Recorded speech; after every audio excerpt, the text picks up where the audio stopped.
మీ వాళ్ళందరినీ చంపించింది నా చెల్లెలు. అవును బాబు. మా వాళ్ళు మీ వాళ్ళందరినీ చంపేశారు. అవును బాబు. అది నువ్వు చూసావు. అవునండి.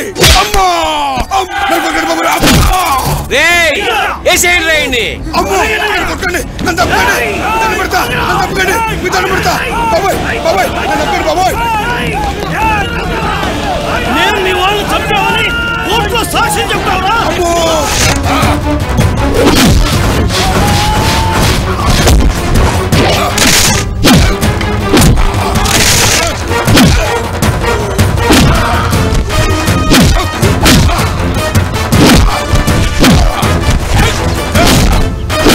ఎగరేసిన తలలన్నీ నరుక్కుంటూ వెళ్ళిపోండి.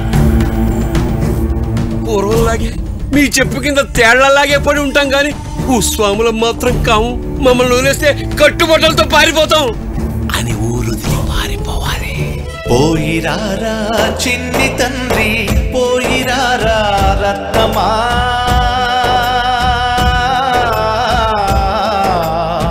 పోయిరారా నాయి కొడుకా, ఎల్లకాలం సల్లగుండి లాగరాను బతుకు బండి, అమ్మ దీవెన నీకు ఉంది ఎక్కడున్నా పైలంగుండు.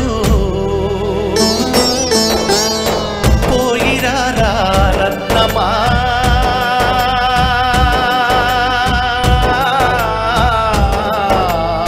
పోయిరారా నాయి కొడుకా.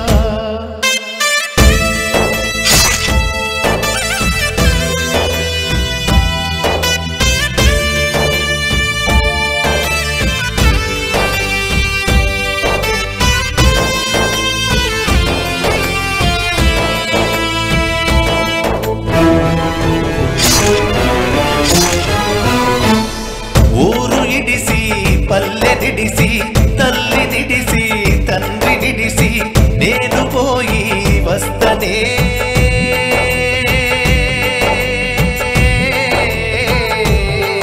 నా కన్న తండ్రి బతికితే మళ్ళొస్తనే, నా కన్న తండ్రి బతికితే మళ్ళొస్తనే.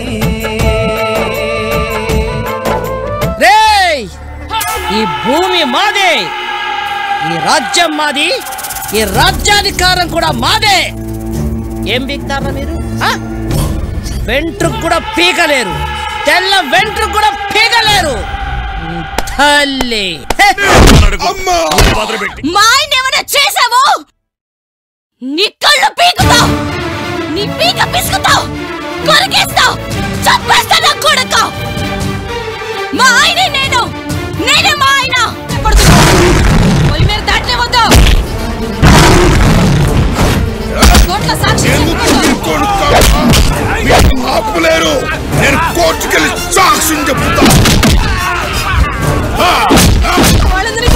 ఏదైనా తప్పు మీరు చేస్తే, మర్డర్లు చేస్తే, రేపులు చేస్తే, జనం సొమ్ము తింటే సిబిఐ ఎంక్వైరీలు చేసి జైలుకెళ్ళిన తర్వాత ఏసీ గదుల్లో చికెన్ బిర్యానీ చుట్టూ మీరు మాత్రం సంతోషంగా ఉండొచ్చు.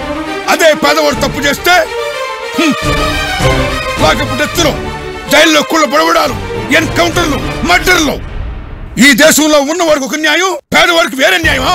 ఉన్నవాళ్ళందరూ ఫస్ట్ గ్రేడ్ పీపులా? మా పేదవాళ్ళందరమే రెండో తరగతి వారమా? ఇదేనా ప్రజాస్వామ్యం?